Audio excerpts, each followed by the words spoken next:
తర్వాత సాల్మాన్ రాజు గారు అని ఈ విధంగా టీం ఏర్పాటు చేయబడి మేము ఆ చుట్టుపక్కల గ్రామాలన్నీ చెప్తూ ఉన్నాం, సువార్త చెప్తూ ఉన్నాం. ఒక కారు కూడా ఒకటి ఉన్నది, కొంచెం బలహీనపడ్డారు ఇప్పుడు, సువార్తలకు అందుబాటులో లేకపోయారు, సువార్తను ప్రకటించడానికి వెనుకని వేస్తున్నారు. అలాంటి తరుణంలో నేను పొన్నూరు వస్తున్నాను, అనేక మంది ఆహ్వానిస్తున్నారు. అదే రోజు ఇక్కడ నేను ఎవరు విజ్జోను గారి మందిరంలో సువార్తను గురించి మాట్లాడుకున్నాను. తర్వాత నేను కూడా అక్కడే నిర్ణయం జరిగింది. ఇక నేను అనుకున్నాను, ఈ విధంగా అయితే నాకు బాగుంటుంది, నా మనసుకు తగ్గినట్లుగా సువార్త నేను ప్రకటించుకోవచ్చు, అలాగే ప్రార్థనలు సహవాసం కలిగి ఉండొచ్చు అనుకుని నేను ఇందులో జాయిన్ అయ్యానండి. తరువాతగా అన్నగారు కొన్ని మాటలు చెప్తున్నాడు. చెప్పవలసిన చోట చెప్పాలి, చెప్పకూడని చోట చెప్పకూడదు. గురువులు అన్నారు. బైబిల్ గ్రంథంలో ఏమి రాయబడిందంటే గురుగులు గోధుమలు. పనివారు వచ్చి, అయ్యా మనం వేసింది గోధుమలు కదా, ఎక్కడి నుంచి వచ్చాయి గురుగులు?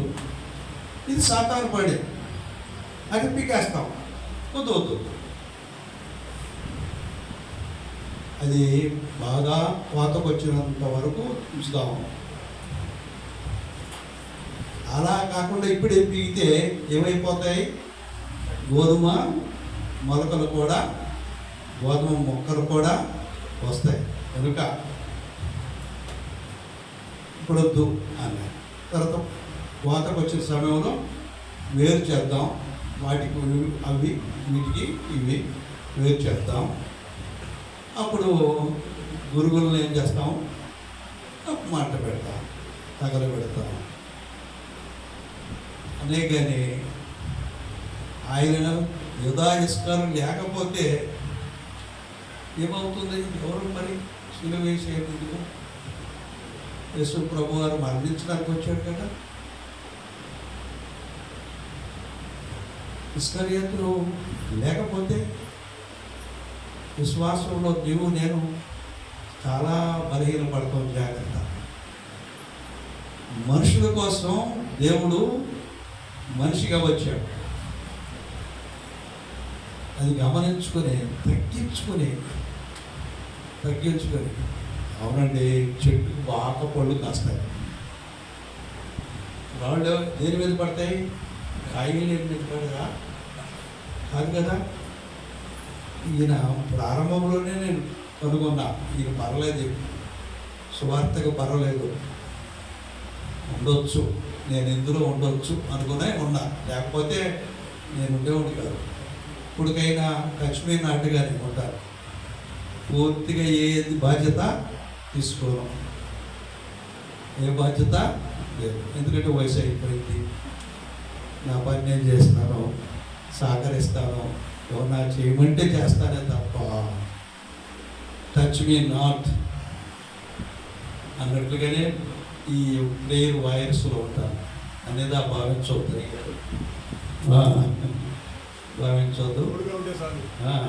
చక్కగా నేను విమర్శించేటువంటి వారికి ఇది కాదు. విమర్శించడం క్షేమకరమైన విమర్శ కావాలండి. ఎలాంటి విమర్శ కావాలి? సద్విమర్శ. విమర్శించకపోతే చాలా నష్టపోతాం. నేను వాక్యం పంచుకున్న తర్వాత ఇంటికి పోయి నా భార్యతో వెళుతూ ఎక్కడ బలహీనత కనపడింది నీకు నేను చెప్పిన దాంట్లో అంటే కొన్ని కరెక్ట్గా చెప్తుంది ఒక ఆమె. నువ్వు సరిగ్గా చెప్పలేదు, ఎక్కడ నువ్వు నేను కోపడతానా? సరి చేసుకోవాలి, సరి చేసుకుంటా. అట్లాగే అయ్యగారిని సరి చేసుకోమని చెబుతున్నాను. సరి చేసుకోండి, చక్క చేసుకోండి, అప్పుడే డెవలప్ అవుతుంది. అంతేకాకుండా ఫైనాన్స్ అంటే తెలుసుగా, ఫైనాన్స్ ఇన్వాల్వ్మెంట్ అనేది ఆలోచించండి మీరు కూడా. ఒక్కరే భారం వేయటం అనేది కరెక్ట్ అని అంటావా? ఇప్పుడు పర్లేదు అంటున్నారులే మీరు, కానీ ఆలోచించండి. అంటే నేను ఇది అనిదా భావించమాట. ఎందుకంటే వేరే వారే చాలా అభివృద్ధి చెందాలని, నూతన సంవత్సరంలో బాగా అభివృద్ధి చెందాలని. ఎక్కడున్నావయ్యా అంటే నేనున్నాను. ఇదిగో నేనున్నాను. యెషయా గ్రంథం 5వ అధ్యాయం అంటాడు, నేనున్నాను అన్నాడు. నువ్వు ఉన్నావా?